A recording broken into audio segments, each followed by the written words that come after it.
So hello everyone, I welcome you all to UIS।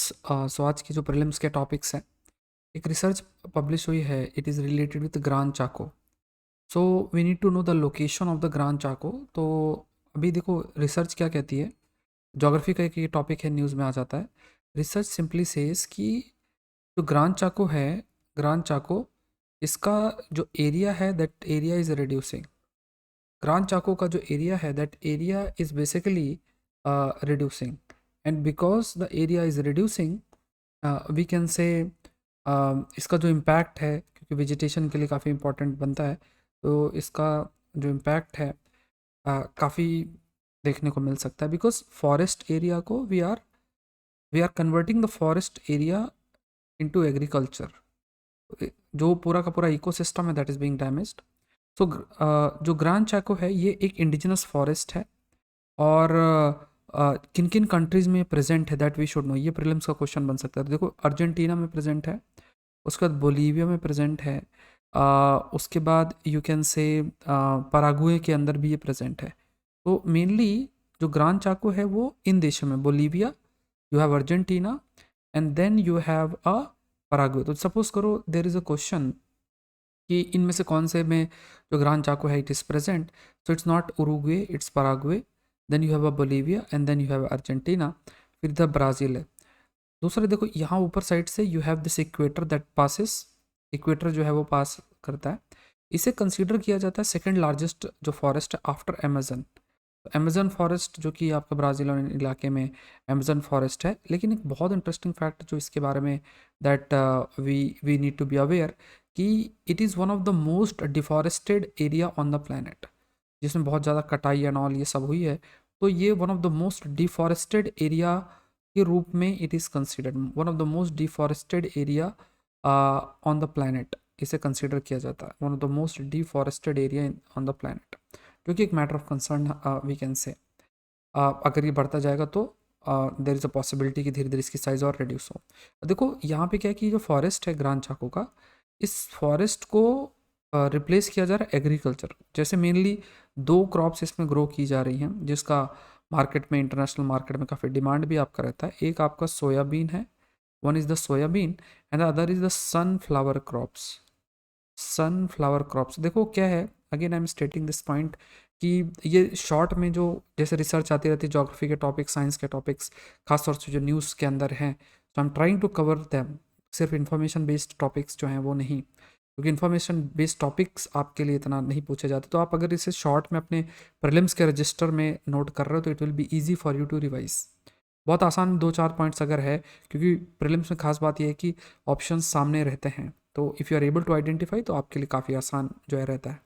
Daily basis में अगर हम 5 6 7 ऐसे टॉपिक्स करेंगे तो बहुत सारे टॉपिक्स, महीने के ही आपके लगभग 150 टॉपिक्स हो जाएंगे। और मतलब जब तक आपका एग्ज़ाम होगा तो you will have around 1000 topics, more than 1000 topics.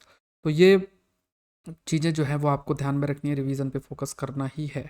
Next देखो, एक जो टॉपिक आता है वो एड्रियाटिक सी है। अभी इसमें क्या है कि why this region is important, because यहाँ पे अभी अर्थक्वेक आया है, इस वजह से है। तो you need to know about the Adriatic Sea. देखो ये एड्रियाटिक सी है, मेडिटेरेनियन सी का है।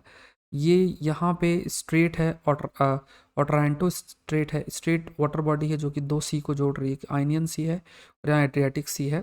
और ये देश इटली है, ये बॉस्निया है, क्रोएशिया है। ये पूरा का पूरा रीजन न्यूज़ में है। टुरैनियन सी है, ये नीचे आपका मेडिटेरेनियन सी समुद्र जो है वो लोकेटेड है। तो आपको बस ये ध्यान में रखना है। दूसरा एक और रीजन, इसी रीजन के एक इलाका पाया जाता है जहाँ पे अभी अर्थक्वेक देखने को मिला है, मतलब फेस हुआ, that is Le Marche region. ठीक है, तो इस पर भी न्यूज़ में, इसलिए we need to know. Adriatic sea basically Italian peninsula और जो बाल्कन पेनिनसुला है उसको सेपरेट करता है। यू नीड टू नो कि दैट जो आपका एड्रियाटिक सी है it separates Italian peninsula and Balkan peninsula. जो बाल्कन पेनिनसुला है उसको ये सेपरेट करता है, Balkan peninsula.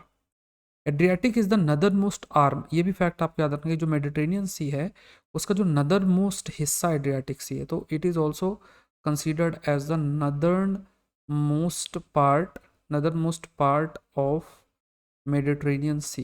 It is also considered as northern most part of the Mediterranean Sea के रूप में भी इसे जो है वो कंसिडर किया जाता है। तो ये कुछ फैक्ट्स हैं that we should know. Next देखो देखो ये न्यूज़ में है BAC BJDT एंड PCMX। देखो यहाँ पे बस ये याद रखना है कि BAC दैट इज़ बेंजल कैनियम करके क्लोराइड है, ये क्लोराइड है जिसे हम BAC कहते हैं। उसके बाद you have one another that is benzethonium chloride है, that is we call it as BZT है। उसके बाद यू हैव क्लोरोजाइलिनॉल है, ठीक है। तो ये भी सेम से नाम से स्टार्ट आपको होता है, इसे शॉर्ट में PCMX कहते हैं, ठीक है। तो ये केमिकल न्यूज़ में है। अब इसमें ये कहा गया कि बेसिकली केमिकल्स न्यूज़ में, तो आप याद रखो ये किस लिए यूज़ होता है, एंटीसेप्टिक्स के लिए, ठीक है। दे आर यूज एंटीसेप्टिक्स के लिए जो है वो यूज़ होते हैं, ये ध्यान में रखना। दे आर यूज एंटीसेप्टिक्स के लिए बेसिकली आपका ये यूज़ होते हैं, मतलब जैसे डिटॉल एंटीसेप्टिक के रूप में इस्तेमाल हो सकता है इस तरीके से। और स्टडी क्या कहती है कि जो एनवायरनमेंट पे इम्पैक्ट है वो बहुत ही मिनिमम है। So these chemicals can be used, ये चीज़ ध्यान में रखना। तो प्रीलिम्स में there can be a question on it. Next topic is related with the carbon offsetting, this aspect of carbon offsetting. What is carbon offsetting? अगर आपसे पूछे कार्बन ऑफसेटिंग क्या है, तो इट इज़ बेसिकली रिडक्शन, क्या है, it is basically a reduction और removal, it is basically a reduction or removal of emission of CO2 या कोई दूसरी green house gas made in order to compensate for the emission made elsewhere. तो जैसे मान लो यहाँ पे कंपनसेशन, यहाँ पे आपका एमिशन हो रहा है और आपने क्या किया, यहाँ पे you are trying to reduce the emission, तो यहाँ पे जो आपका इंक्रीज हुआ है और यहाँ पे आप उसको रिड्यूस कर रहे हो, तो बेसिकली क्या है, इसको कार्बन ऑफसेटिंग कहा जाता है। तो we need to know what basically is carbon offsetting. तो हियर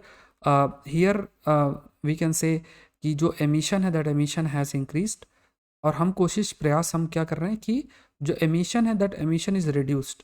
और रिड्यूस कैसे होगा, ये एमिशन जो भी इंक्रीज हुआ है equivalent to almost we are trying कि यहाँ पे वो एमिशन ना हो और उस पर फोकस किया जाए। तो ये जो फेनोमेना इसको हम कहते हैं, we use this term called as carbon offsetting, ठीक है। ये ध्यान में रखना है, दैट इज़ कार्बन ऑफसेटिंग।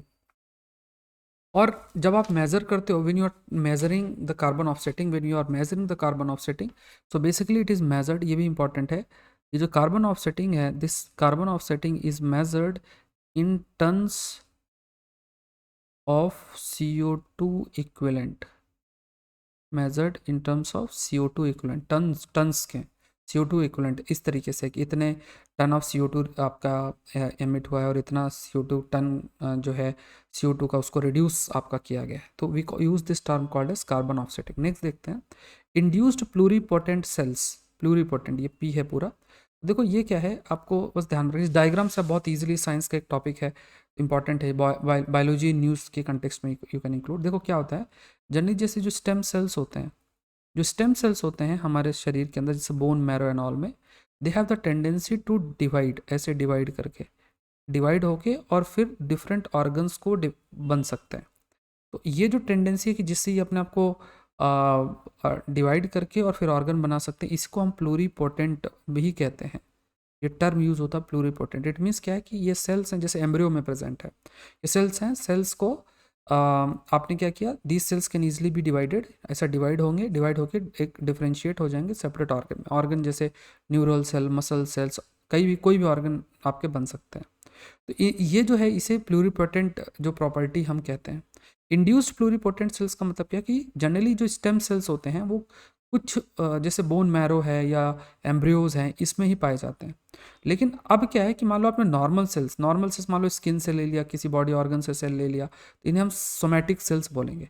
तो जो नॉर्मल सेल्स हैं, वो नॉर्मल सेल्स में जब आप इस प्रॉपर्टी को इंड्यूस करते हो, कुछ चेंज करके इस प्रॉपर्टी को इंड्यूस करते हो कि वो सेल्स आपके इजीली डिवाइड होकर डिफरेंट ऑर्गन्स फॉर्म कर सकते हैं, तो उसे कहा जाता है induced pluripotent cells. We use this term called as induced pluripotent cells, ये ध्यान में रखना है।